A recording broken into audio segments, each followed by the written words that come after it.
New fear unlocked. Accidentally calling your boss daddy in a horny way.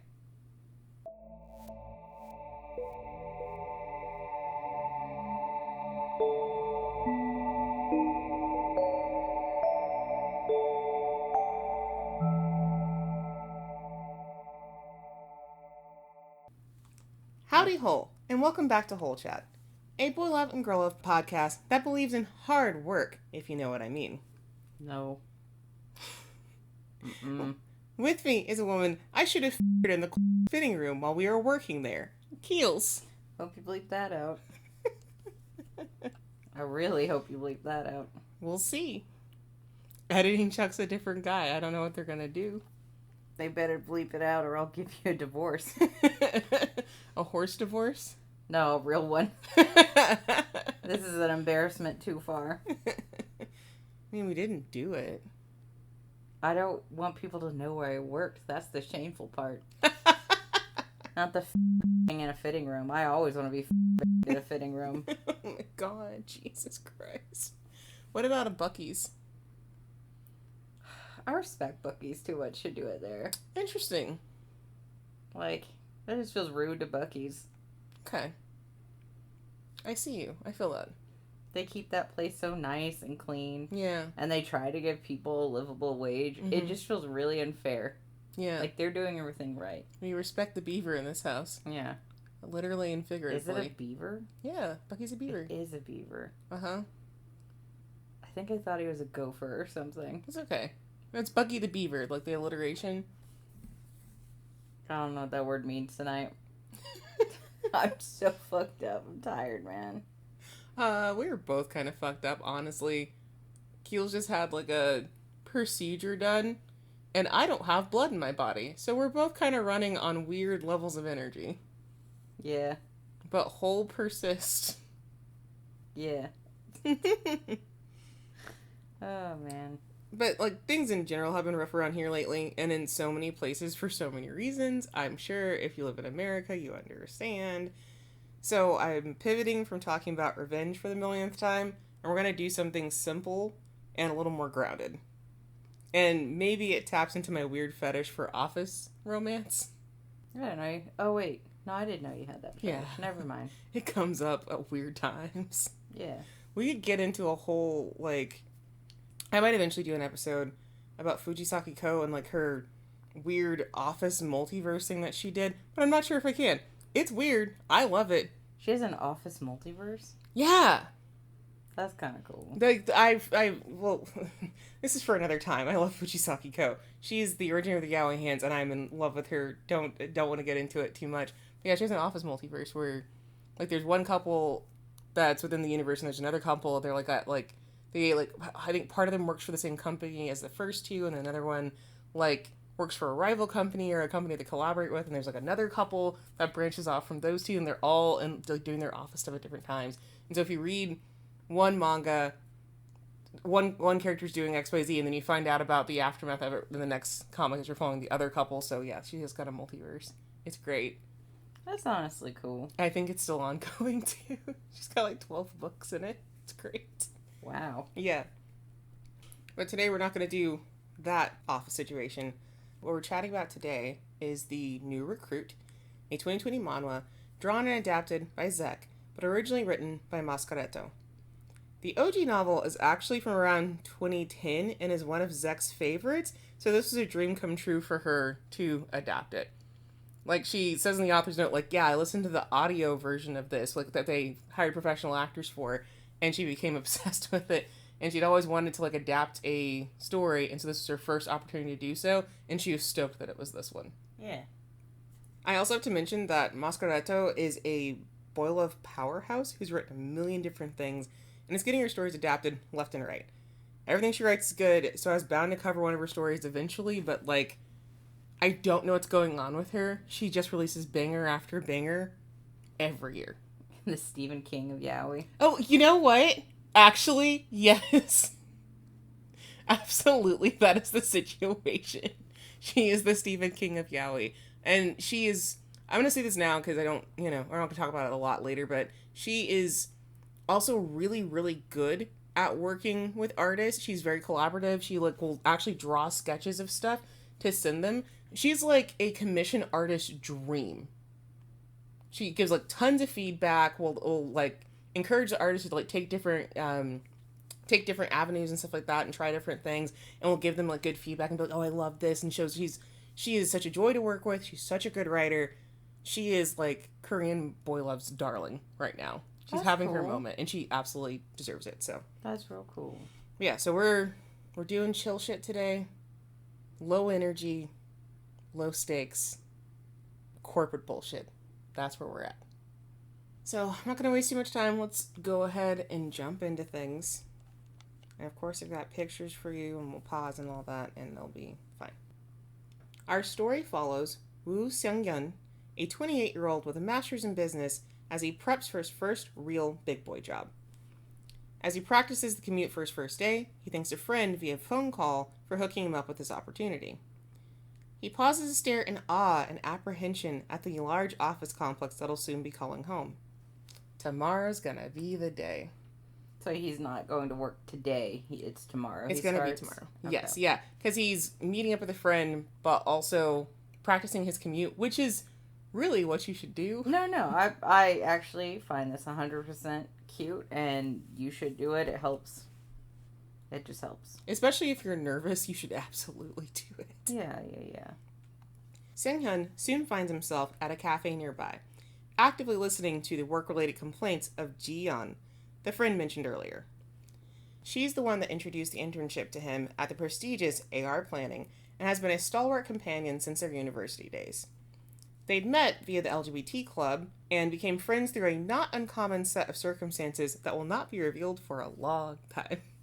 And I think the LGBT club was called Rainbow Cake, which I'm like, I get it. That's so high school. But it's for college students. Oh no. Oh, yeah. But that's so like era 2000 high school. A little bit. And granted, like this, with the original story being written in 2010, it makes absolute sense why that was the choice and everything too. So it makes sense. But I'm like, oh. Did you hear about the gay club they started to start up in our school?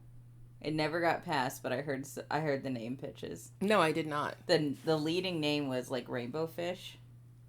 Like that fish who had the sparkly rainbow scales. Oh. And that was going to be their mascot.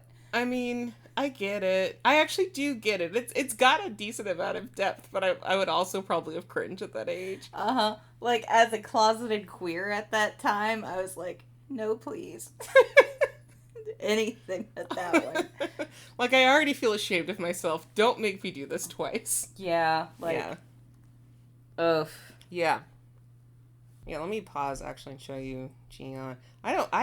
This is a weird comic because there was stuff to take pictures of, but also not at the same time, so I have, like, I like the little pops of color throughout.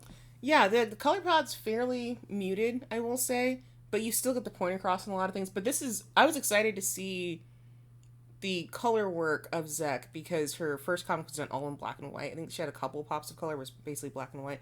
So exciting to see her take a different pivot. I have more pictures of Ji-yeon than I need to have because she's not. Is that his friend? Yeah, she's not in the comic enough to where I should have a ton, but I love her. Is she also gay? Yes. Nice. Yes, she's also gay. But yeah, I thought she was cute, so I just have pictures of her because I like her character design. But Seunghyun has to admit that even this friendship that he cherishes so much wouldn't have come to fruition had it not been for another person. Na Yu-sung, Seunghyun's first and deeply unrequited love. Yu-sung was the reason Seunghyun joined the queer club in the first place, and was also the only reason he ended up going to grad school, and maybe the catalyst for pretty much every choice he's made in his life since he was like 20. Dog, you're embarrassing. It sucks. So, despite the prestige of graduating from an elite Korean university twice, and the support and adulation of his parents, Seunghyun really has little else going on for him but Ji-yeon. He's unemployed, still paying off student loans, never been in a relationship, gay, a virgin, and probably also can't drive. He's new in town. I'm gonna push him. While all of his peers and more distant friends have moved on with their lives, getting jobs, settling down, and squeezing out kids, he's been chasing after a dude who sees him as a little buddy at best. Oh no. Needless to say, his life is pretty depressing at the moment. Yeah, little buddy, that's rough. Yeah, so it's not just that he's taking his first steps into getting a job. He's really taking his first steps into not being, like, smitten with a dude. He's having a lot of stuff go on at the same time. Unrecruited smittening. Woof.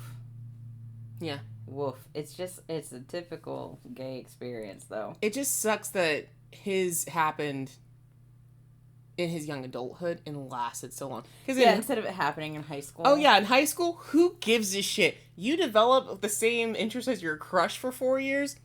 Fuck it. Not a big deal. As an adult, and like, through, like, most of his college career, too, like, getting a master's because your crush was going to grad school, insane. Truthfully insane. Yeah. That's a lot of money to do that. And so it's like, damn. But he even mentions that, like, Jiyeon knew she was gay out the gate. He didn't figure out he was gay basically until he met Yoosung. And then it's like his brain chemistry clicked into place and he's like, oh shit, I like dudes, fuck. So that's why it hit him so hard. But here's a picture of younger Yoosung. Why does he look older? He is older than Seunghyun. Oh no, their names are too close. Sorry. Oh shit. Yeah, no, Yoosung is older than the main character. What's the main character's name? Seunghyun. Oh no, I can't do this. I'm sorry. I'm not gonna... Like, I don't know why, but sometimes... Yeah. There's something in names that sound too similar, and I'm fucked. Yeah. Just so you know, I knew 2 people named Kyle and Kylie, and I fucked up their names. Of course, that makes sense. Every day. Sure. Well, I'm just letting it know. It's not, like, it's just a me thing. It's just... Oh, it's not just a you thing. Trust me, when I'm reading a lot of these comics, if I talk to, like, our friends and stuff about them, we've also read them, none of us consistently remember their names. In fact, I'm the freak, because at this point, a lot of times I will remember their names, and I'll talk to other people, and they're like, can you just say male lead and main character, please? God. And I'm like, I'm so sorry. God. So sorry for being a freak. You're gonna have to remind me who's who, or I'm gonna be confused the whole time. To be fair, Yoosung only shows up, like, a couple other times. So it's not gonna be that big of a deal. Yoosung is who he had a crush on. Yes. Okay. Yoosung looked like a grown man in college. Because he's already, oh gosh. Was he already, like, senior or something? Okay, because Seunghyun is 28, Yoosung is 34 right now, so they have a 6-year age gap. Mm-hmm. So if anything, at the time, Yoosung was getting like his doctorate, and so Seunghyun was like, well, I'll go to... Yeah, that's a big age. I'll go to grad school while you're getting your doctorate, it'll be great. And it's like, don't do that. Don't do that. Oh, that's embarrassing. Yeah. I mean, everybody does it. I'm not shaming him. It's just like, everyone had that crush in high school that went on for too long, I think. Yeah. Yeah. And maybe you did some things to try and impress your crush, which I think that can be handy sometimes, Sure. like to better your own person. Absolutely. But damn, like, I'm thinking of one friend in particular who learned a whole ass another language. Yeah. To impress her crush. And I'm also just like, do you still use that language? Yeah. Because it's not like something that's spoken commonly where we're at, like Spanish. Yeah. So it was just like, it's one of those things that's like, do you still use this? Do you still speak German? I don't know. Yeah, there's some Germans around here. It's fine. There is. There's like a whole ass city named from a German place. But at the same time, I'm just like, damn. Yeah. What a language. Yeah. Well, with all that exposition out of the way, we focus back in on Jiyeon and Seunghyun's conversation. Jiyeon, the good friend and future work senpai that she is, asks which department Seunghyun's been assigned to. He, fortunately and unfortunately, says Planning Team 1. Jiyeon sympathetically explains that the department is infamous due to its leader, Mr. Kim. Mr. Kim is a known hard-ass workaholic that expects his employees to deliver the same level of excellency he does. Uh-oh. His department is also insanely successful, so his methods seem to be working, though those methods mostly include working your ass off. He's also notoriously fair and has the potential to become an executive if he so desired. So, Mr. Kim's not the worst person to work for overall, but it's very, very intense for a newbie to the corporate workforce. Mm. So it seems like it might be fine, but it's also going to be rough. But you know? it's a rough first job to have. Yeah, especially as an intern. So not even as a full-time employee, but as an intern. Yeah. I hope he's at least a paid intern. Damn. Yes, dude, the stuff I learned in here. Okay, I'm sorry, I'm going to have to take an aside. If you have a multi-step interview, the first part of the interview, you would have to come in and do your shit, right? The second part of the interview, if you get called back for the second part of the interview, they pay you for your time. Nice. So if you're out at that motherfucker for like an hour interview and they hand you $25 cash and say, sorry for like taking up this time, we'll look forward to the next round. I have actually interviewed at a job like that. I got paid for interviewing. I was like, that's awesome. It's like standard in Korea. Ugh. So that like if you don't get it after second round, they're just like, well, at least, sorry about the situation, but here's some money. I'm like, yeah, okay. Yeah. That boosts my morale. Honestly, that's fair. Like, no joke. This, I can't even remember what the job was, but I remembered my friend got to stage 4. Mm-hmm. And you start getting paid at stage 2. You needed to make it to stage 6 to be hired. Mm-hmm. And I was just like, tell me how far you go. But just pay me each time. I'll put on lipstick and like a nice something if I get paid for it. Absolutely. I mean, yeah. Jesus Christ. I'm also down. Whatever. But despite all of what Jian says, to Seunghyun, this all sounds fine. He primarily did theoretical work during grad school, so he's excited at the opportunity to get his hands dirty. And this internship is a great way to get his foot in the door since he wasn't able to make it through the initial employment screening the year before. So he's tried to apply before, didn't even make it past the screening. Oof. So didn't even get a chance to interview or do like the aptitude test or anything, just completely flamed out. So, all in all, the conversation with Jian has solidified Seunghyun's confidence. His expectations are set, and he's ready to work his ass off and see some success. The next morning, Seunghyun is bright and early, dressed in a cute little navy suit, to his first day at AR planning. There's just one teensy-weensy little problem. The entry to the building requires an employee ID card, a thing he does not have. Okay. So he is stuck, panicking outside of the entrance, certain he's going to be late for his first day and make a terrible impression. That sucks. I've had this happen to me at least twice. I've had this happen too. It sucks. Yeah, because this, like, this panel here it just shows you the, like, despondency. Like, he's just still and staring, and it's like, yeah, I've been in this exact position of, please, I'm here to do my job. Please do not let me get fucked up and fired on my first day. It sucks, but it happens all the time. Ooh. I think only at our last job, if they forgot, they'd be like, oh my god, we forgot, are you good? Do you want a snack? And it was, like, super chill. But every other one, they were like, well, what are you doing out here? And it's like, I don't know, bitch. How come you couldn't figure out a way inside? It's like, did you want me to break in? I'm sorry. Yeah. Okay, so this happened at Keelz, which I guess we're talking about today. So me and, like, Maleficent, do you remember her fucking... Yeah, I think it was Maleficent. Okay, so we had to come in early for a jewelry thing, you know, to do with the person who brought all the advertisement posters. Well, she's supposed to meet us at the door. Tracy is the manager for that day. And you know how that bitch is if you're late. We can't get in. Everything's locked. And I'm just like, I don't know what... That happened to me with her, too. Yep. And she would get onto your ass, even though it's technically her responsibility for getting locked up. And Maleficent, she was a rich kid, which was cool. Because she was a cool rich kid. Her dad was like, you need to work to experience things.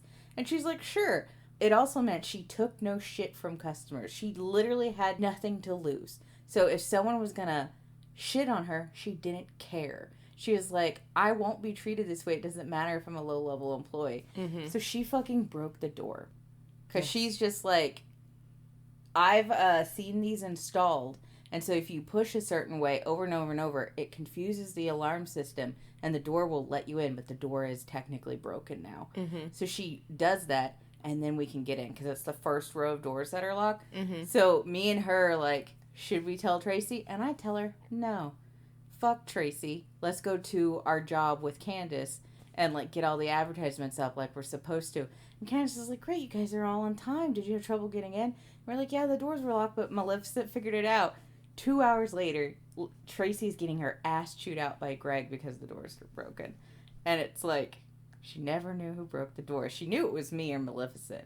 But she couldn't pinpoint exactly who. Mm-hmm. Bless. And I wasn't going to rat Maleficent out. She was cool as fuck. She's a queen. She was cool as fuck, and her I don't give a fuck attitude, like, inspired me. Mm-hmm. God. But as Seunghyun panics, he overhears someone, mid-phone conversation, talking about how they needed someone with experience, and how being given an intern is driving them insane. The mystery person slowly comes into view, revealing a tall, handsome, and stern-looking man. As the man comes upon Seunghyun, he pauses, his conversation dying off as their eyes meet. They stand in front of each other for a moment too long, spiking Seunghyun's anxiety. He's about to stammer out a request for help when the mystery fellow slips his arm past Seunghyun and uses his employee card to open the door. He then unceremoniously walks past Seunghyun and into the office proper. Seunghyun sheepishly follows after him, feeling a little bit like a trespasser, but he's incredibly thankful. Whoever that guy is, he's made sure Seunghyun won't be late. And I will show you, here's him panicking, and then he's hearing derogatory things about him having an intern, and then this dude is just here, which he's pretty handsome. He's pretty handsome, but his first appearance, like dressed all in a black suit, makes me nervous. I would be petrified if this is who came up, and he's talking shit about me unknowingly, kind of thing. Mm-hmm. And this is the look they share, so it's not like a sparkly ooh moment of like, oh, he's so handsome. It's the stare down of like, who the fuck is this? Yeah, it's like, who's this It's bitch? like disdain personified. Yeah. Now inside, he begins the hunt for planning team 1, checking the signs over each cubicle block for where he's supposed to be. As his journey draws on, he can again hear the aggravated tones of Mystery Man as he continues to demand competent help. This time harping on how much revenue his team generates. Like, hey, we generate this much, we get these many deals. Why aren't you giving me competent help? Yeah. Like, no joke. I've had this complaint before in my areas. Sure. So, like, I actually do get where he's coming on, but boy, do you hate to be that guy. Yeah, exactly. What a day. A sense of dread falls over Seunghyun as the mystery man comes back into view, his form aligned underneath the sign reading Planning Team 1. Ah, yeah. Jiyeon's description of a certain tight-ass team leader echoes throughout his mind, and realization mixes with the still rising dread. The man before Seunghyun is the Mr. Kim, and he's already made it clear he's not thrilled to have an intern. You better work your ass off.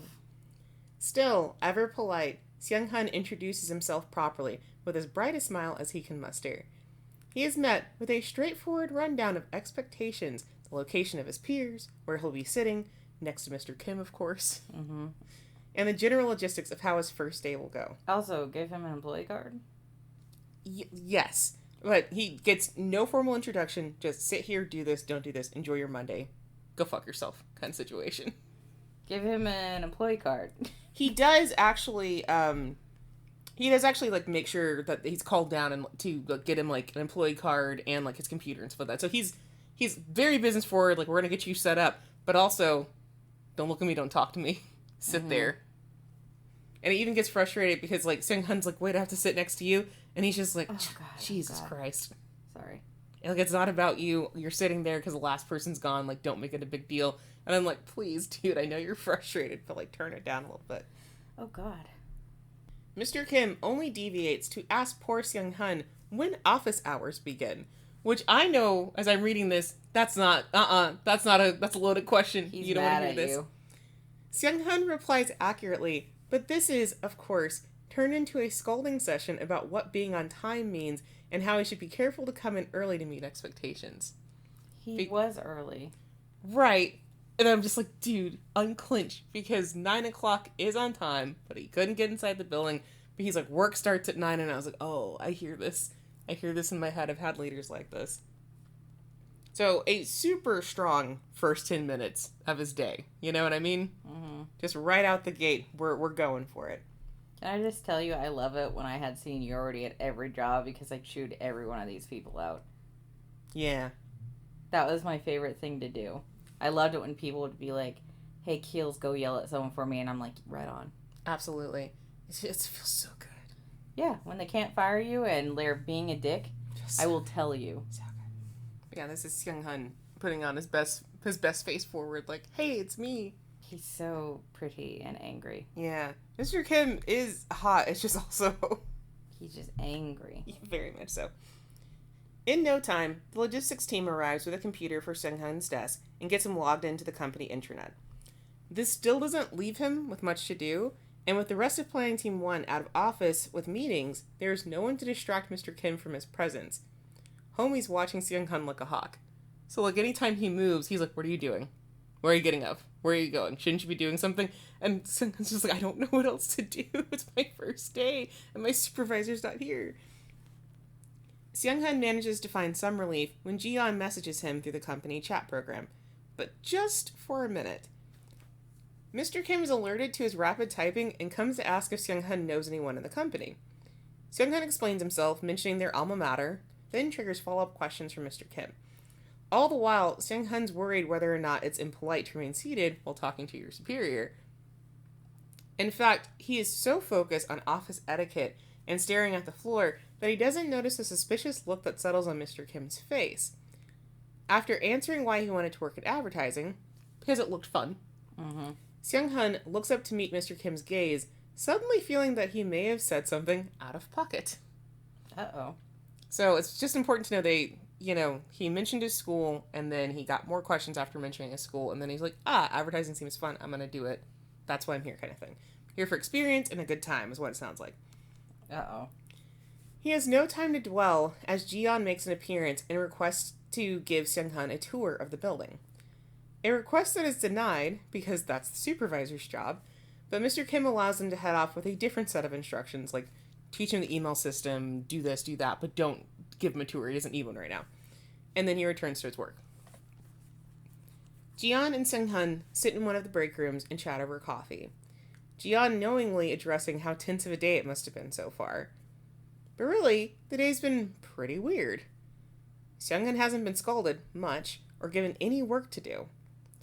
It almost seems like Mr. Kim is uninterested in him. Which is kind of weird since he, Jiyeon, and Mr. Kim all share an alma mater. So they all went to the same college and graduated from the same college. But this guy was even older than him?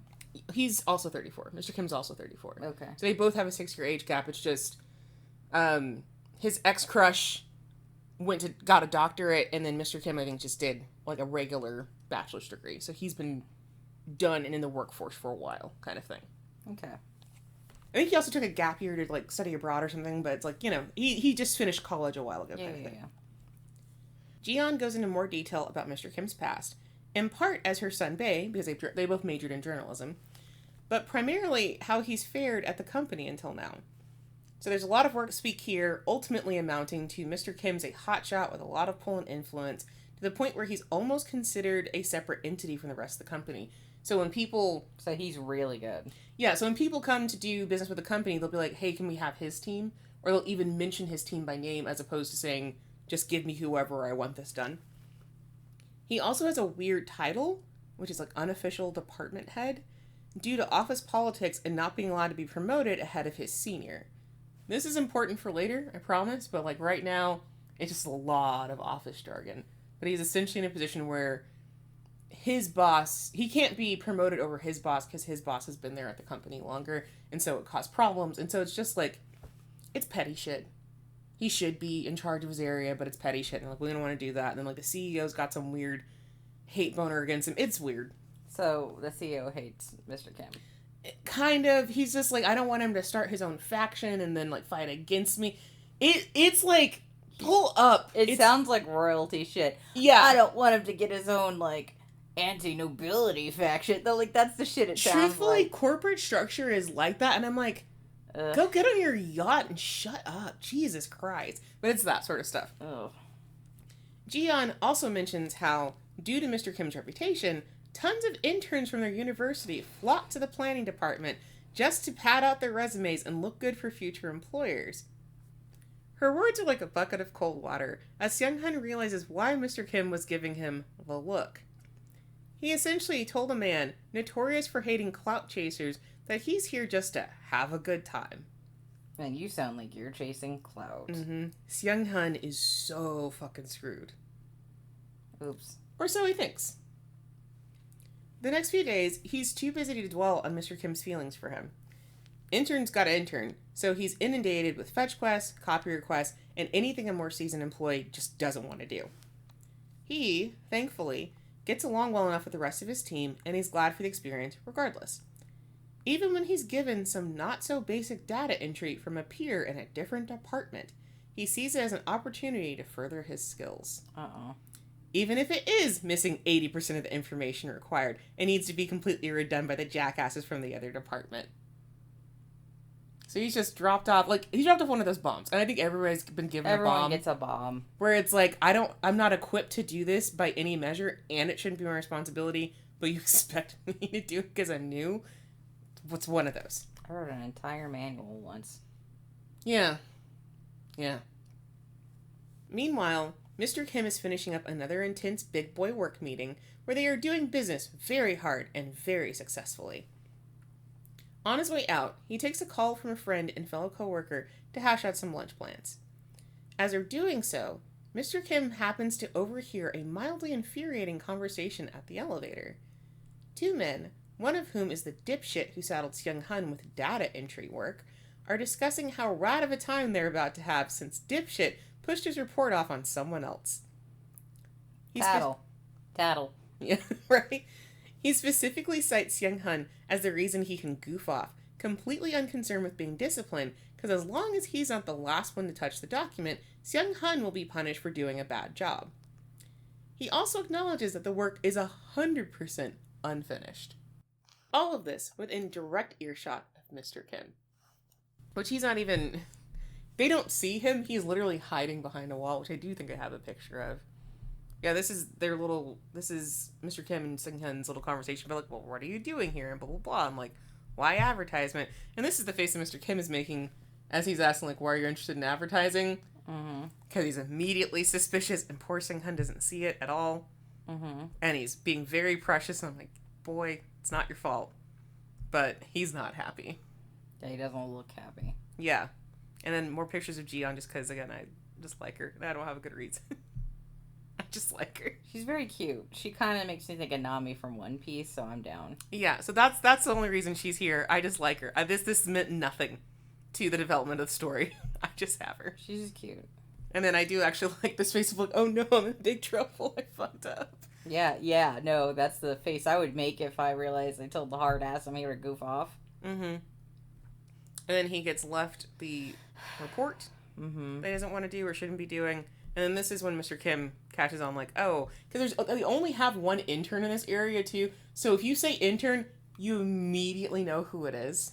Yeah, so Mr. Kim better do something about it, or I'm not going to respect him as a boss, and I'm going to tune this comic out. I'm warning you. That's fair. But then here's Mr. Kim, like, I like the way that this was done, because it's in shadow as well. He looks like Batman. Yeah, he is, we talked about on or off before. I would say Mr. Kim is not as... Huge. Not as... I remember on and off, and that guy's fucking big. Not as huge, and he's not as, like, cavalier and aggressive, I would say, as the dude from On or Off is. Also not as stupid. Like, the dude from On or Off, Batman, he's hot as shit. He's also dumb. So he's not like that. Seunghyun, meanwhile, is in his own little world, eating a depressingly small convenience store sandwich and taking a break from work he shouldn't have a responsibility for. Mr. Kim abruptly strides in, looking stern as always, demanding to know what Seunghyun and his crumb-covered face are doing.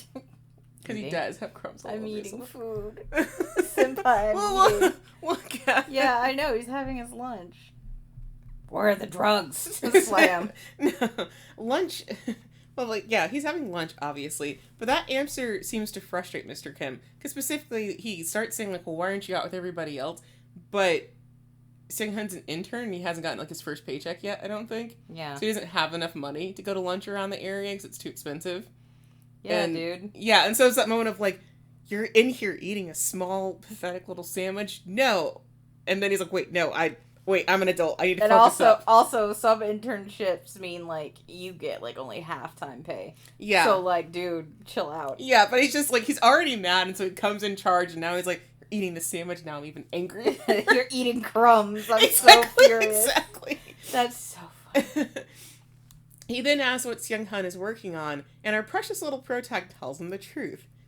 Mr. Kim demands to be shown, which leads to him sitting at Seunghyun's desk, perusing over this so-called data entry assignment.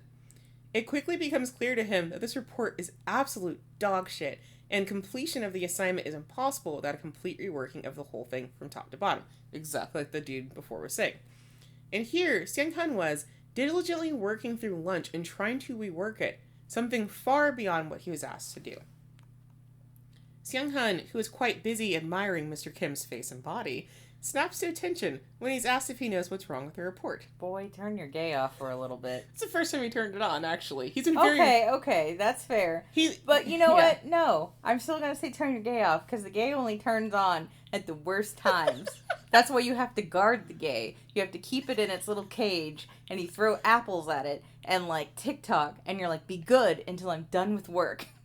So, I know there's, like, that whole thing in evangelical Christianity where they're talking about, like, protecting your purity and protecting your heart, and so not, like, giving it away. That's your gay. You have to protect its purity and protect its heart so that you don't get fired. So that you don't miss whole conversations because you're too busy being gay. Yeah, because you never know if that girl you're checking out is secretly, like, you know, burning gays on the weekend, but she seems pretty cool at work. And you find out through a terrible, terrible Instagram mistake, and then you're afraid. Exactly. So, like, just, like, turn it off for a while. At least be there for, like, a month before you get an office crush, because then maybe you'll, like, know some information. Suss him out first. God. Okay. Not gonna say who, but, like, the amount of new hires we had who would get a crush on you-know-who.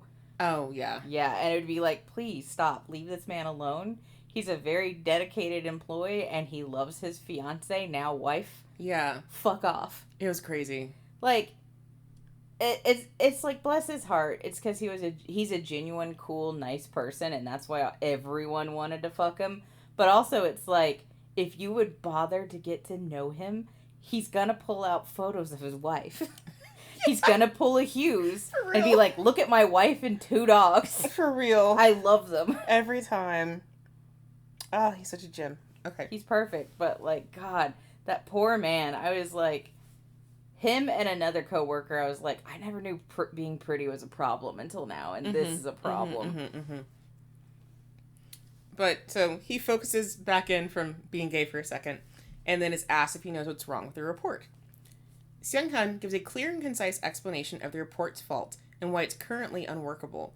His verbiage aligning almost perfectly with Mr. Kim's thoughts. So he's actually... Oh, that's nice. So he actually knows what's wrong. Because he's not a dumb kid. That's great. That's so good. I'm like, I'm really, really tired and feel icky.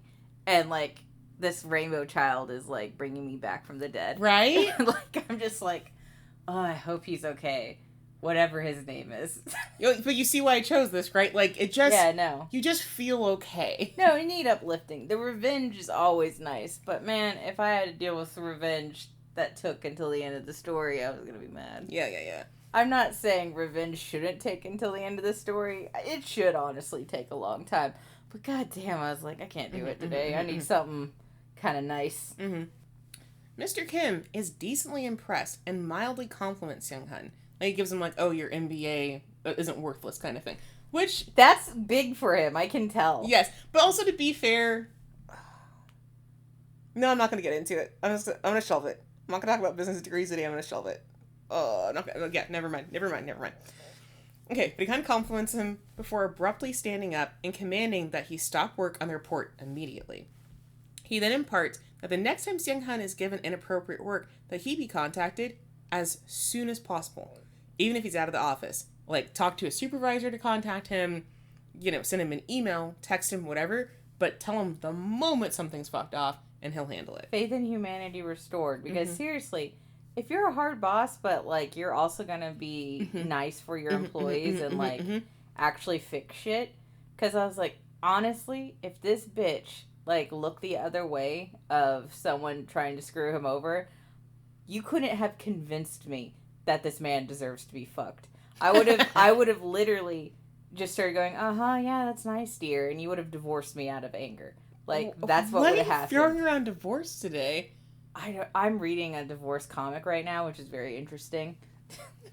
No, I'm not going to divorce you for not liking a yaoi. Jesus Christ. No, I'm literally, I'm leading a comic about a woman who's trying to divorce her husband. He needs to be divorced. But, like, I think that is the word of the day. Because, like, every chapter, how do I divorce this man? And it's like, girl, you tell me, get out. Yeah, Mr. Kim is not an asshole. Because to him, this is his job as a supervisor. And he doesn't tolerate blame-shifting bitch behavior from anyone. That's all I ask. So from his staff or from other staff, you take responsibility for what you're supposed to be doing, period. Look, that's all I ask. Just be a jerk, but also be good at your job. Mm-hmm. He then invites Seunghyun to lunch, encouraging him to save his depressing sandwich for a snack. For a snack? Yeah. Like, his sandwich isn't even worth being a lunch. He's like, it's a snack. Well, have you seen... Okay. Oh, my God. Because we watched somebody eat through a bunch of... Like, it was Japanese convenience store sandwiches, but, like, they are very thin. They're very... Some of them are super thin, and the meat only goes, like, halfway through the triangle, and there's no crust, and it's white bread, and so you're really eating a snack. Yeah. Some of them are tiny as shit. Yeah, I mean, some of our sandwiches now are no better. Right, and so this is what he was eating, so it is kind of sad, but... Yeah. But also, like, save it for a snack. I don't know why, it's just real funny for me, like, this is all I have. Yeah. Seunghyun is bemused at the positive turn of events. His notoriously hard-ass boss seems to be warming up to him, to the point that they're leaving the office together. Oh, he's gonna buy him lunch. Mm-hmm, which is nice. Pretty fucking rad. As they ride down the elevator together, he flushes slightly, caught up in a wave of positive feelings and the excitement that comes with hanging out with a hot person. Fair. However, Seunghyun can never truly know peace, because as they make it to the ground floor, the doors open to reveal a familiar face. Yeah, it's that one dude. It's Yu-sung, Seunghyun's old unrequited love, in the flesh and wearing an AR planning badge. He is also the friend Mr. Kim was speaking to on the phone earlier about lunch plans. Oh, no. So they need... That sucks. Yeah. I don't like that. But it'll be fun. But yeah, I'll show you real quick. Yeah, obviously, Mr. Kim's, like, asking him, and then, like, I liked this scene, too, just it was drawn well, but also, it's so funny as the lower-level employee watching your boss, like, work on your computers. You just kind of stand there awkwardly, yeah, like... it feels like your dad's doing something for you. Yes, exactly. Because, like, Chuck's dad, specifically, is very good with tech. So there's been more than one instance where, like, he'll see me finger-pecking my way through a problem and goes, Keelz, give me your damn computer. And in a very stern and fatherly tone, and then he'll start, ta-da-da-da-da, because he's super good. And I'm just standing there like, man, I'm 25, sir. I can do this. Exactly. And it's like, no, I can't. I can't do it as well as he can. That's what it feels like, for sure. Yeah, this is even him being like, eat this later as a snack, and he, like, throws a little charming look over his shoulder, He's like... cute. Like, again, I don't mind a hardworking boss if they are also going to help you. Exactly. Like, I love that. Yeah. Yeah, and then he's kind of trying to figure out his shit. He's like, wow, this is a lot today. And then here is now even older Yu-sung, wearing glasses, filled out some. Hey, he's got Clark Kent vibes now. He does, yeah. Which I actually thought was kind of cool, because it's not like he wasn't like a little boy before, but he does look, older now. Yeah, but his booba is huge. Yeah, Seunghyun has a type. That's all I'm gonna say. He likes some booba. So, they all meet when they get off the elevator, which means, of course, they all end up at lunch together. God. New hot man and old hot man. Mm-hmm. His gay's out of that cage. They broke through the bars. There's nothing you can do about this. He's gotta break free. God. This, of course, is a lunch that makes it painfully obvious how Yu-sung has been viewing Seunghyun all this time. Because he gives him the, hey kiddo, ruffles hair. How you been? Yeah, how are you doing, baby? Pretty much. But he's so young looking. Like, he looks like a little baby. Mm-hmm. Seunghyun, to his credit, spends most of the lunch trying not to dissociate as the memories of chasing a dude come at him fast. God. No. I'll die if I ever run into my old crushes. Needless to say, things are awkward, because Yoo-sung's still under the impression that Seunghyun loves Western food, for instance, but especially for a super secret reason that Seunghyun has yet to discover. But it's not all bad. Yoo-sung is, at his core, a good sunbae, and talks Seunghyun up to Mr. Kim, making him out to be a whiz at report and compiling information, which he is. And, after Mr. Kim is forced to step out and take a call, Seunghyun's able to realize he really is truly over his crush. That's nice. Time really do be healing all wounds. Yeah, no, there's something real nice when you can go beyond crush to friendship. Mm-hmm. I have tons of crushes who, like, I think I would dodge them in the street. Mm-hmm. But there's one person who, like, we both had that fears of heights. And I feel like I only got a crush on him because everyone thought we were dating for some reason. Mm-hmm.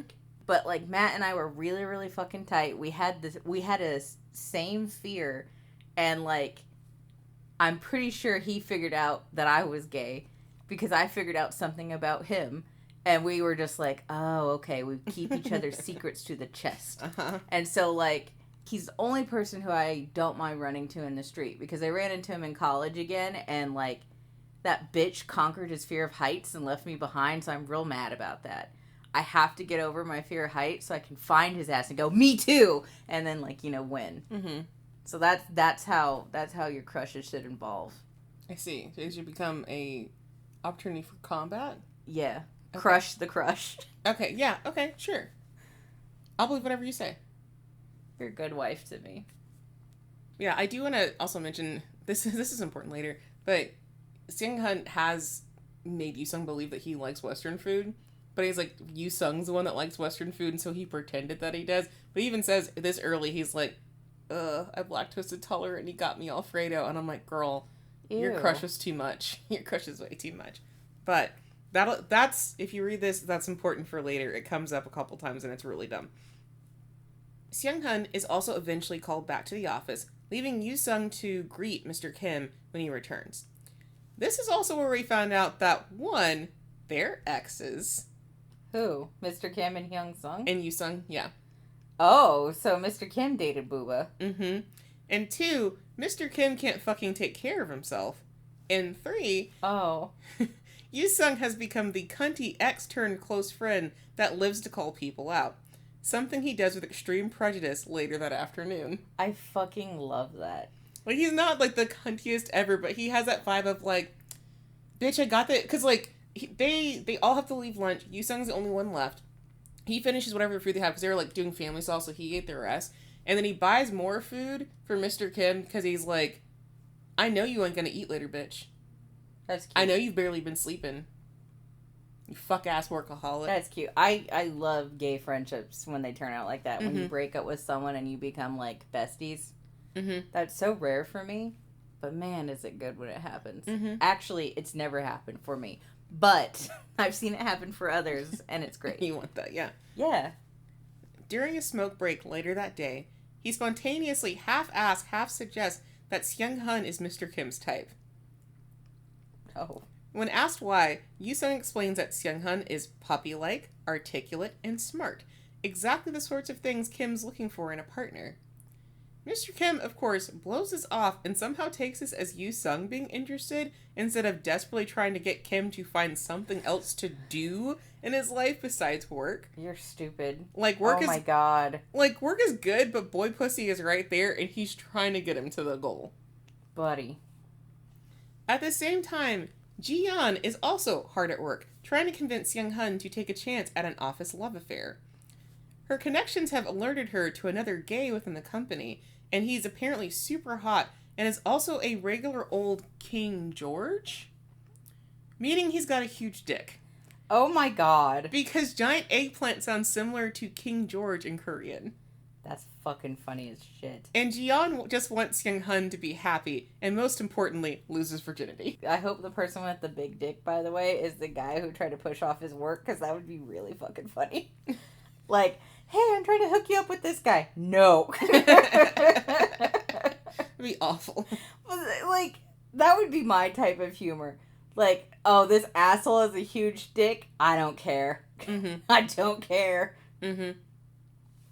That sounds great and all, but after the years-long suffering campaign Seunghyun took upon himself, he's not feeling super keen on getting hurt again, and especially by someone in the same field. Uh-oh. So he's just like, I've already, had a crush on somebody within the same field. It's left a bad taste in my mouth. I don't want to do that. Oh, okay. I thought he had dated someone. No, it's just like I already had that crush and it's already left me. He's just having... He's got fleas, essentially, from his past experience. It doesn't make a lot of logical sense, but that's how his heart feels. No, that's fine. Like, again, I know so many people who did really dumb stuff for long times, and there's always the nice hope that it leads you to doing something good. Mm-hmm. But then there are those who, like, it led them to being like, I wasted 4 years at this school that I don't give a shit about. Exactly. This is also a sentiment Mr. Kim seems to share, as they both sigh from their respective desks. Oof. I was in a fugue state when I took pictures, so I don't remember what I fucking took. Oh, but yeah, here's a little... Yeah, little that's guy. the I want to die run into my crush face. Yes. That is the universal please kill me. And then even as he's, like, hyping him up to Mr. Kim, Seunghyun's like, oh, it's not that big of a deal. Look at his face. He's like, I'm gonna die. Yeah. That's the I'm going to die posture. Oh. Yeah. But they get it figured out, and they, like, actually even talk about, like, significant others, like, are you seeing anybody? And so it's very casual, and that's nice. And this is when Mr. Kim shows up. I was like, whoa, are you still hungry? And it's like, this is for you, man. You need to eat, you dumbass. And then chewing out, like, you're 34, you want to die? I mean, yeah. And this is Mr. Kim's face after being told, like, I think you'd be into Seunghyun. Huh? He thinks not. He thinks no. Mm-hmm. Oh, and then the King George comment. I took a screenshot of the King George comment just to make sure I didn't forget. Bless. Because of the giant eggplant. That's so funny. And another picture of Jiyeon making the fucking motion with her hands. Oh, Jiyeon, honey, you're adorable. She just wants Seunghyun to be happy. That's it. Yeah, also, can I just say that, like, I feel like everyone's, like, pushes the big dick. But I feel like if I was doing anal a lot, I'd be like, I want an average size, please. Mm-hmm. Maybe smaller would be better. Like, I don't know how good anal is, so I can't really judge. But my brain is like, if I'm a virgin, I don't think a big dick is what I'm thinking about. Well, what's funny about this is Seunghyun's a virgin, and then Jiyeon is a, like, forever lesbian, so she doesn't know. She's just assuming. She's just trying to be helpful. I think first time with anal, you're not thinking, I want the biggest Long Johnson. I think you're thinking, please, I want something I can manage. She doesn't know, so she's just trying to help out. God. Yaoi aside, Seunghyun is seeking professional development, and he's finally able to acquire some in an unexpected manner. Sometime later, the entire marketing team has a large meeting with J Corp, a client that is desperately trying to pivot their advertisements to appeal to the youth. Seunghyun is, of course, in charge of preparing meeting notes and making copies of various pieces of documentation. But since he's taken it upon himself to look over the documentation for practice, he's just as well versed on the meeting topics as any other members of the staff should be. Mr. Kim, understanding that a recent college grad would probably know more about the youth than their executive board members, asks Seunghyun a handful of questions about their current project. Seunghyun gives an in-depth and honest answer that seems to please Mr. Kim, because once again, it, like, aligns with how he's feeling, but with even more specifics. Yeah. Because of, recent grad and stuff, right? Yeah, no, it's nice. It's nice when you have someone you can work with. Mm-hmm.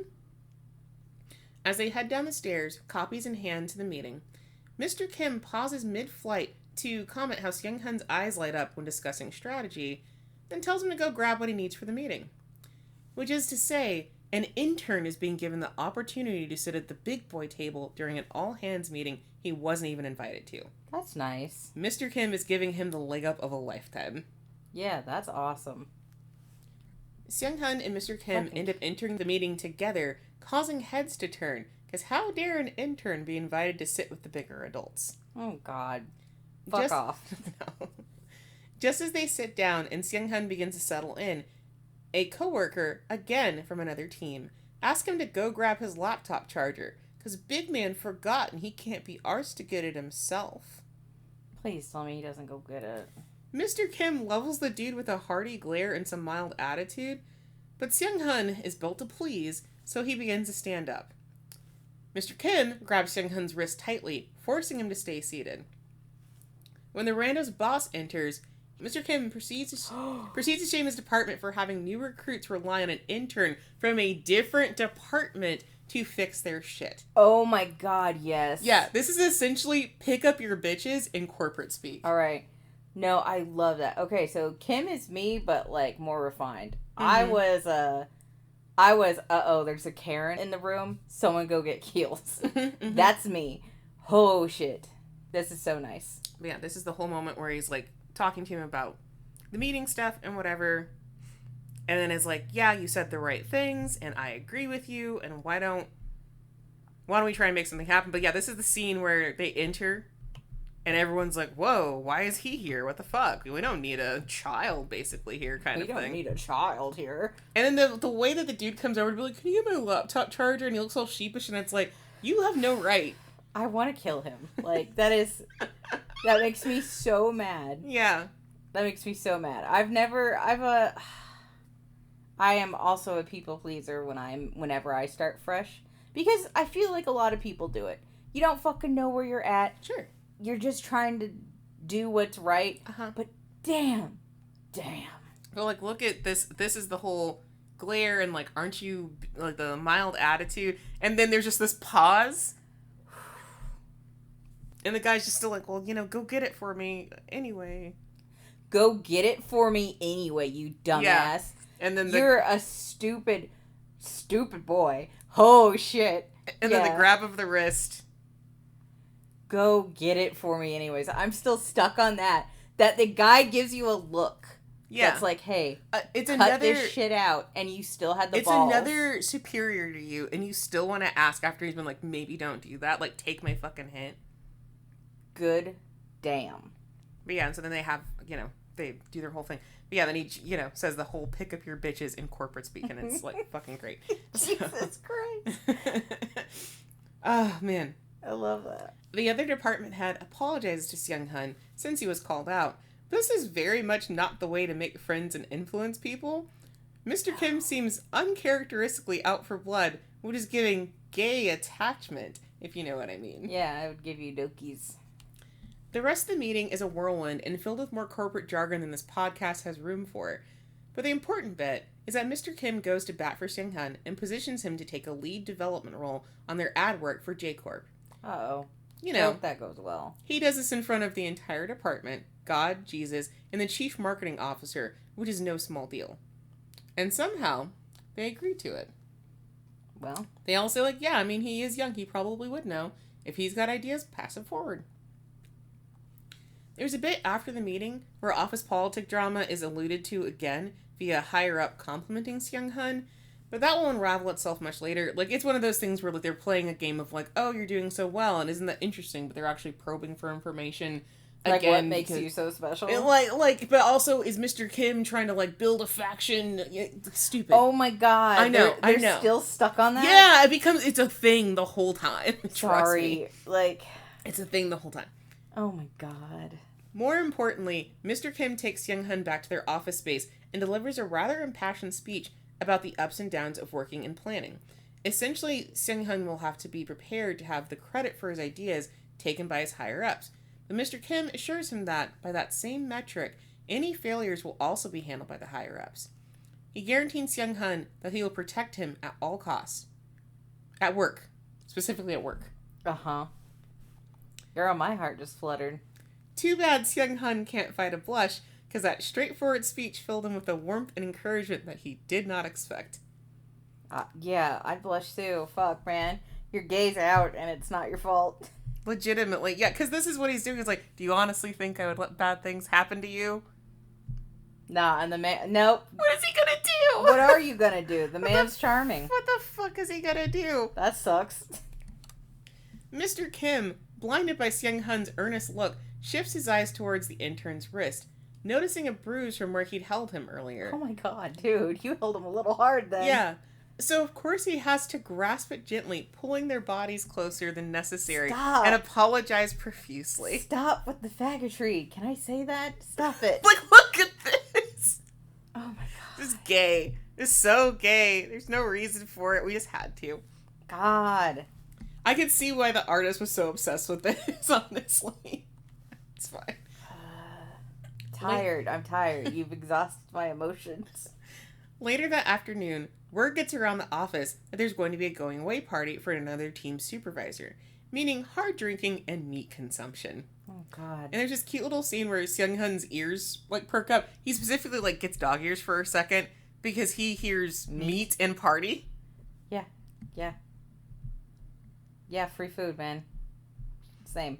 And then like, his coworkers kind of, like, they like, tease him, like, oh, your eyes got all wide as soon as someone said the word beef. But they just chuckle about it because all of his coworkers really like him and think he's charming. And so they just tease him to be like, oh, you should come. You should definitely go. Blah, blah, blah. Yeah, meat. You make the exact face my puppy does when they hear the word treat. Yeah. Yeah. Free food is great. Exactly. Take advantage of it, guys. Exactly. Jiyeon, a subordinate of said supervisor, personally comes to invite Seunghun, who is obviously too excited to say no. Jiyeon notices Mr. Kim nearby and asks him as well, though he seems thoroughly disinterested. That is until Seunghun levels his big ol' eyes at him, at which point an affirmative comes flying out of Mr. Kim's mouth. Oh, you're getting whipped by the puppy. Eating with your coworkers is a pretty typical experience and is normally a great opportunity to get to know people in a less formal setting. Which is why Seunghun sits alone with Mr. Kim. Like, sat right across from each other with a whole table of food between them. No one else is around. Everyone else is, like, piled up the other tables. They're just there by themselves. Are I'm they like, afraid? Okay. No. In fact, Mr. Kim probably should be sitting at a different table, but he's like, this one's fine. This one's good. But I mean, are people afraid to join them? No, they're not. They eat with them all the time. Then just why aren't they joining? I think Mr. Kim specifically positioned himself where they would have a table by themselves. Okay. Seunghun, to his credit, spends most of the celebration stuffing his face as this is the most expensive meal and free meal that he's had in a long time. This, of course, gives Mr. Kim plenty of time to gaze adoringly at his subordinate, because after all the puppy teasing, he just can't seem to focus on anything else but Seunghun's likeness. Mr. Kim's business etiquette kicks back in, and he offers Seunghun a drink, specifically a single shot of shoju. But Jiyeon, drunk and even more exuberant than usual, overhears and realizes that Seunghun hasn't had enough to drink that night. Like, she's like, oh, I think you had just drinks, but not enough, and like, we're failing you because this is your first big boy, like, dinner. We need to get you shit-faced. It's our job. Oh, God. As your seniors. She rallies the rest of their coworkers, because sobriety is the ultimate party foul, and they collectively pour Seunghun a full 16-ounce glass of plain shoju. So not the weaker flavored shit, the, like, pure shoju. That's like 16% alcohol per volume. Yeah, the nice and crisp shit. Yeah. Seunghun looks on in mild horror, but it'd be rude not to drink it. He even tells a bemused Mr. Kim that he'll try his best, which only serves to endear himself more to his boss. And Mr. Kim promptly takes the glass and downs the liquor for him. I hope Mr. Kim's weak as balls, because that would be funny as hell. Oh yeah, this is the... He does just look like a puppy at all times. Like, wait, are you not coming? No, I'll be there. Oh my god. And like, I just love how earnestly Seunghyun is like eating his food. Like, he's very into it. It's like, me too. Free food, baby. I get it. And that's them pouring the liquor into the cup. It's so much liquor. And it's a lot. It looks like a glass of water. But he's all like, well, I'll try my best. And this is his like, why does he try so hard at everything? Non-derogatory. Mr. Kim encourages Seunghun to just focus on eating, offering to take on any other drinks that are passed to him for the rest of the night. Uh-oh. They share a small moment where they're both blushing and a bit embarrassed at themselves, But Jiyeon is drunker than ever and interrupts them with more booze. She then proceeds to lay all over Seunghyun like drunk friends are wont to do, which prompts Mr. Kim to ask a question that he should not be professionally curious about. You dating? Yeah, are you to a couple? Yeah, exactly. Cue laughter from both Seunghyun and Jiyeon before they stumble through explaining that there's absolutely no way. Jiyeon goes so far as to call the suggestion an insult and very nearly outs the both of them before Seunghyun's hand to her mouth stops her.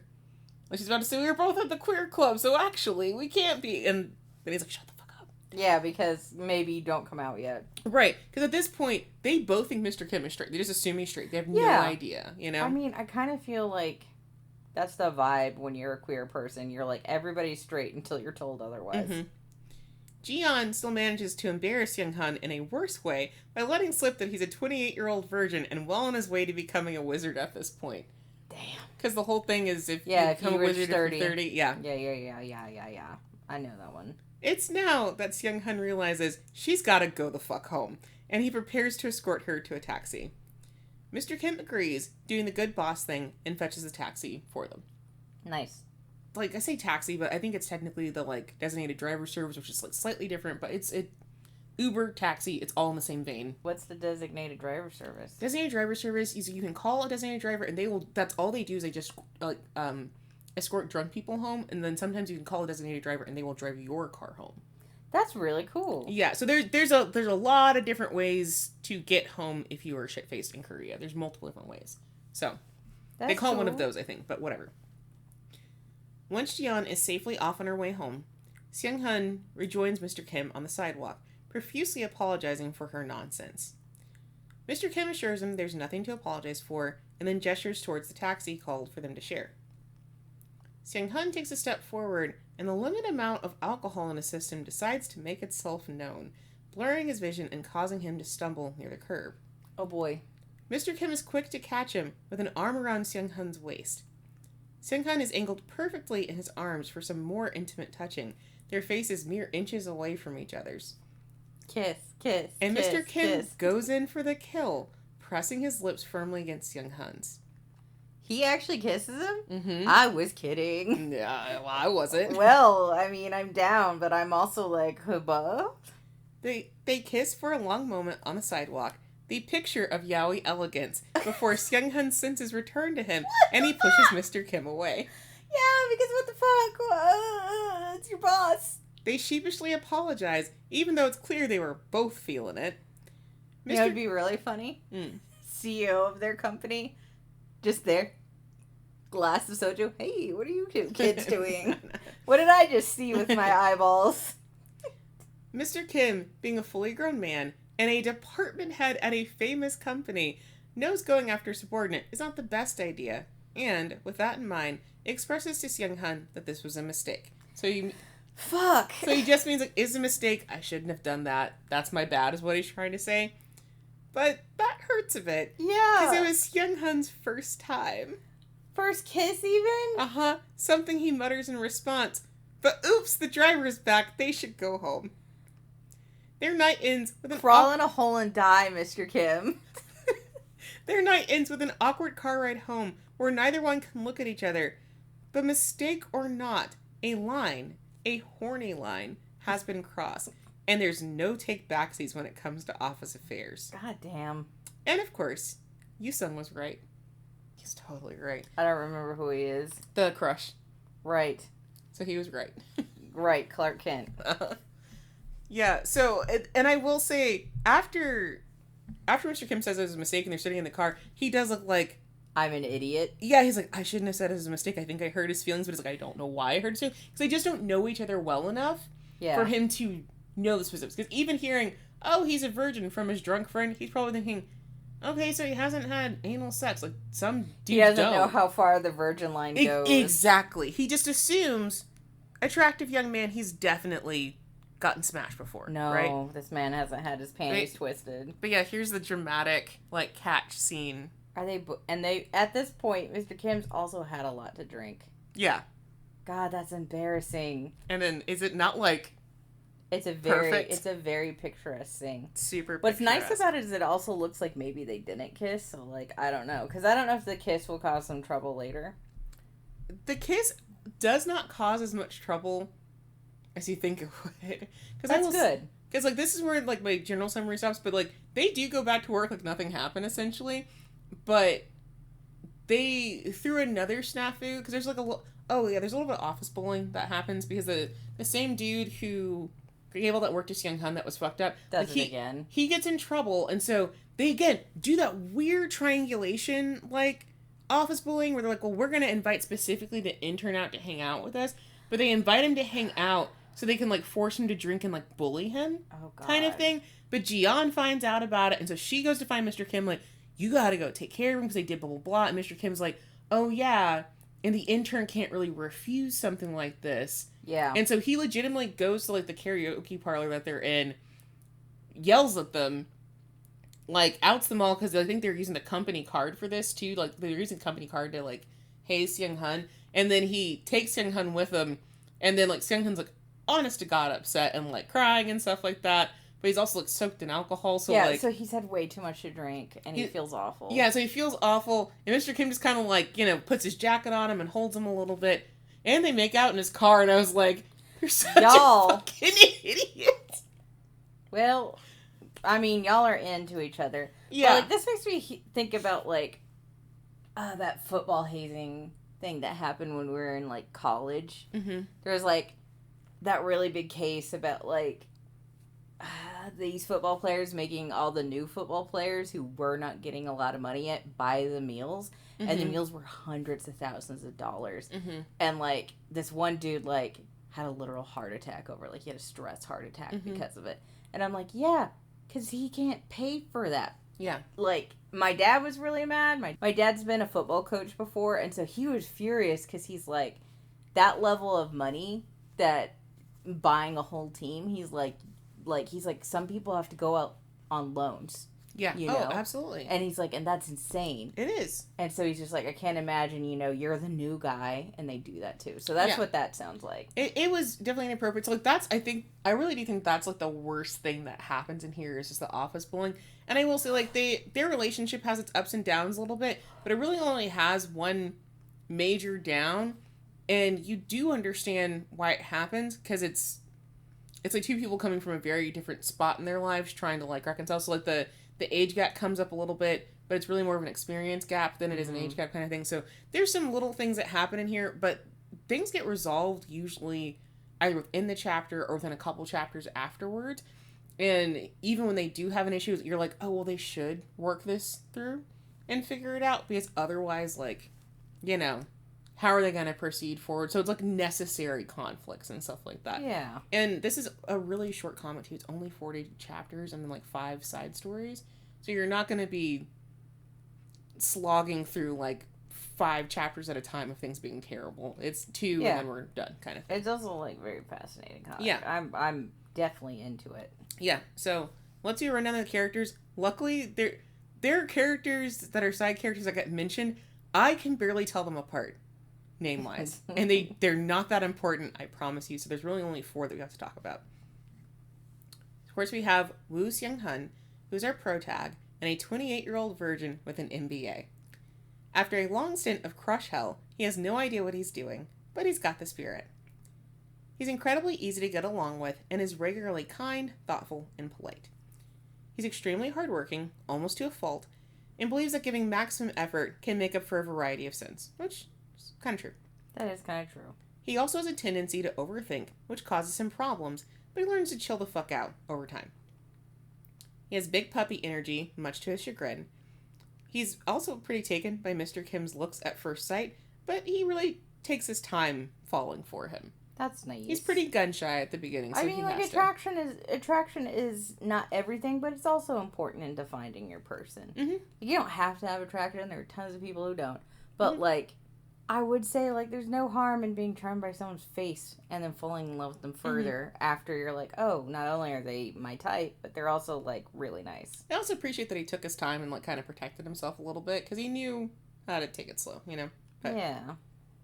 And there's Kim Jong-chun, who's Mr. Kim, which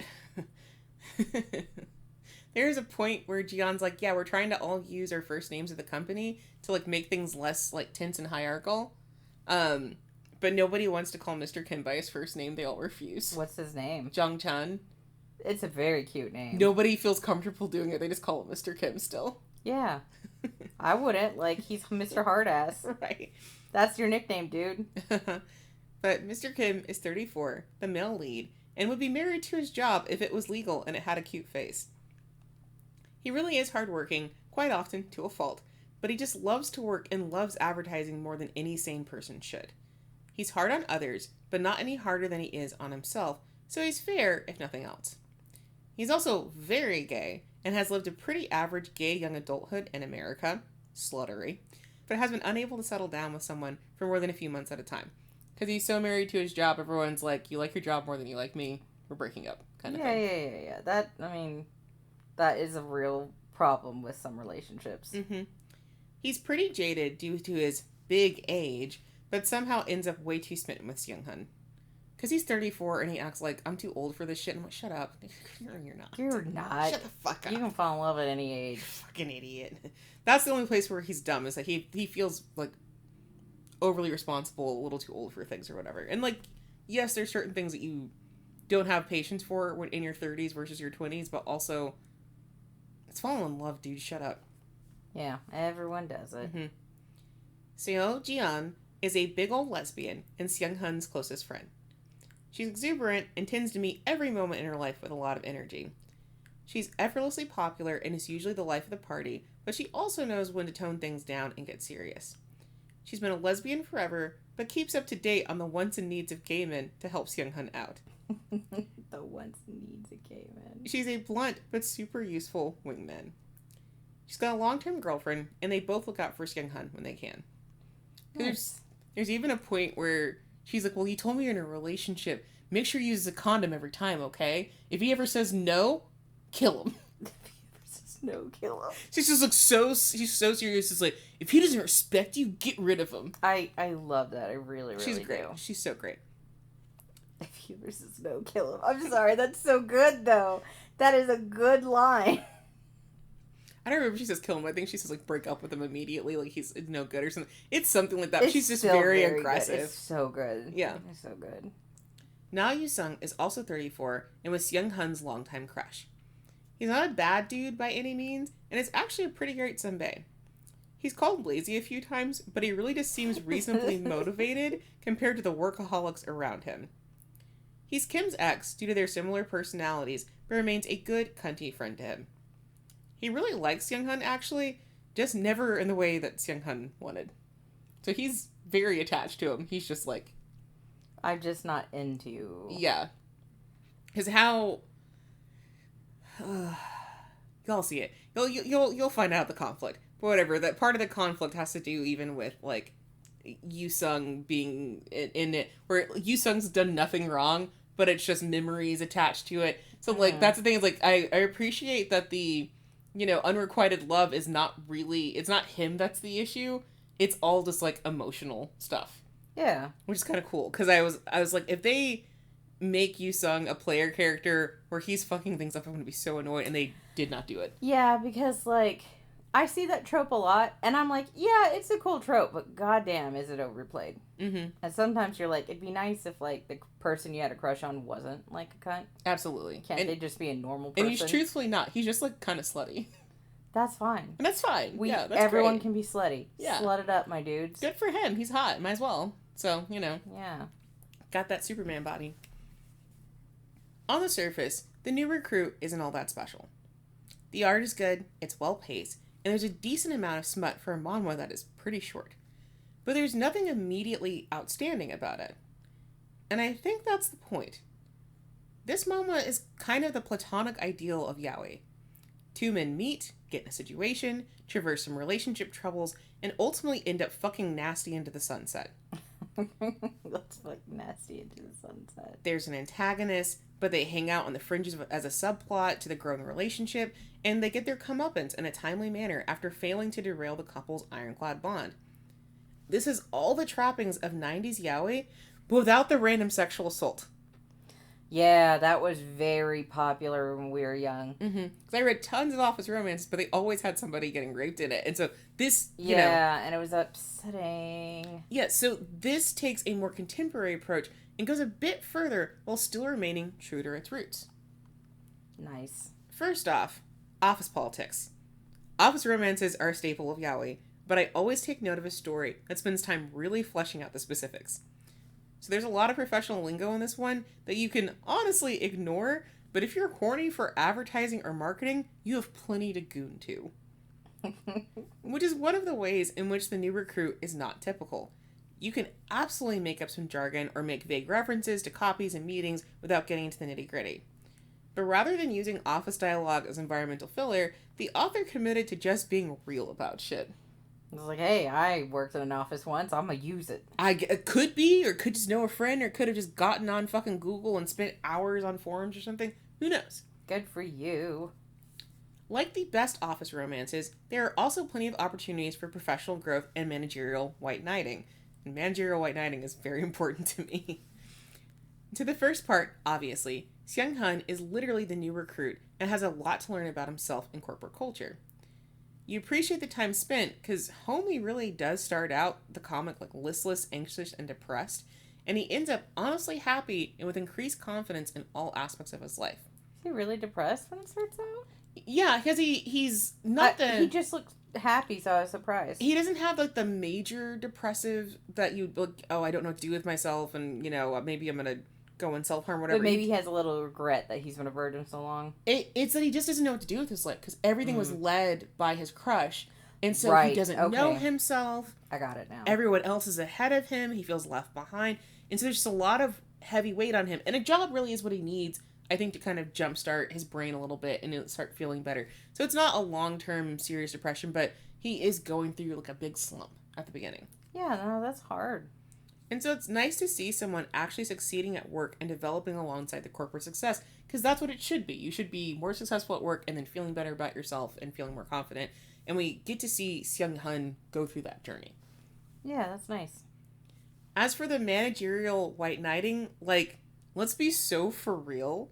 If you've worked a normal job, you've absolutely dreamed of a manager or work senpai saving you from a bad customer, boss, situation, whatever. Yes. It's a fantasy so many of us share, but so few get to experience, and this comic has this in droves. It's so sexy. Please save me, senpai. Exactly. Mr. Kim is a good boss, actually, and is pretty protective of his team, but even more so of Seunghyun. He refuses to let him get stepped on by others just because he's an intern, and regularly shames his peers and their subordinates for doing so. And he can't be bribed or swayed, never lies, always sets clear expectations, and applies those expectations to himself as well. This is the kind of man you want to be saved by at your job. You would go home and fap to this on the right day, and you cannot tell me otherwise. As a bisexual woman, I'm very turned on right now. He sounds so hot. So hot. Yeah, no, I'm like, oh my god, you respect me and my time and my work. Ugh. You told somebody off for me because they were trying to fuck with me due to office politics? Oh my god. It's hot. My god. Yeah. It's hot and we appreciate it. And that dovetails nicely into another thing that makes for good office romance, and especially prevalent here. Respect for each other's work as a cornerstone of the relationship. Every successful relationship should be based on respect anyway, but actively supporting your partner's professional development is important in that it has absolutely nothing to do with you. Mm-hmm. Your partner getting a promotion and receiving professional accolades can have some impact on you. Like maybe it's money, maybe it's, more time, whatever, but that's their thing. That is their thing. And being actively engaged with that is a great way to show how much you love the person that they are becoming and who they've been and who they're going to be in the future. Like that's support. That support is important. Mm-hmm. And damn, if that isn't what really makes Mr. Kim fall head over heels. Because Seunghyun's hot and adorable, sure, and his hardworking attitude applies to bedroom activities also, but Mr. Kim is truly impressed with his integrity, his intelligence, and his skill. He is extremely horny watching Seunghyun point out the flaws and opportunities in an advertisement, and that's exactly how office romances should be. If you aren't sitting consumed with lust at your desk as you watch your lover effortlessly brief a team on their next project, your office tryst is bad, actually. Yeah. There's one connecting theme throughout the story, and it's actively addressed a few times, like the characters actually say it, and that's risk-taking. Because, like, Ji-yeon's talking about taking a risk, Yu-sung's talking about taking a risk. It's like, you know, take a risk, make a connection, be with somebody. That comes up at those times. But with Seunghyun, he is, again, an anxious little dude. And he has already struck out a few times, personally and professionally. Mm-hmm. Just him accepting the internship is a risk, considering his age and complete lack of experience. Because he's a 28-year-old intern, and there's connotations about that. Even if he was in school the whole time, people are still like, well, why didn't you do it when you're 24? Why didn't you do blah, blah, blah? So it's just a risk just to take it. He's also incredibly afraid of losing himself in another person again, making any attempt at dating a risky maneuver. Mr. Kim is so goddamn good at his job that even his wildest ad campaigns are sure bets, and his personal life is so routine that it's almost kind of depressing.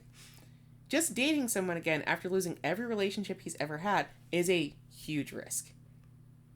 Their relationship doesn't truly hit its peak until they both take a leap of faith and say, fuck it. We're gonna be cringy and childish and sloppy and break the rules and just love each other and not make it a big deal and not think about anything else but, are we having a good time? Nice. Again, it's risky, but the payoff is massive, and I appreciate that it runs parallel to their personal and professional development. So they're taking risk at work, they're taking risk in each other, and it all, like, you know, meshes together nicely to where it's like the risk is the correct choice to make, you know? Yeah. As straightforward and chill as the story can be, I would be remiss not to mention the amount of smut. Like, multi-chapter sex scenes, and the whole manhwa, including side stories, is 45 chapters. For every sweet moment of Seunghyun and Mr. Kim slowly becoming smitten with one another, there is a scene of them ruining someone's sheet or fucking in a semi-public place. Y'all. Mr. Kim's a nasty little pervert and is on track to corrupt Seunghyun as fast as possible, and that's great, honestly. Good for you. Their first sex scene, I think, has the most emotional impact for a different reason than the sex part, and then once they get all the relationship issues resolved, Mr. Kim's like, oh, well, I gotta fuck you nasty. I gotta keep going. The first time they have any sort of sex, Mr. Kim's like, well, I don't have condoms or lube anymore because I haven't been with anybody in a while, so I'm not going to fuck you today. There's a lot of other stuff we can do. Make Seunghyun come like 4 times. Jesus Christ. He's a menace. He's a fucking menace. Like, he's so good. He's so polite about stuff, but he's a fucking menace. Good for him, though. Also, he's King George. There's no point in not spelling it. So he is King George. Yeah.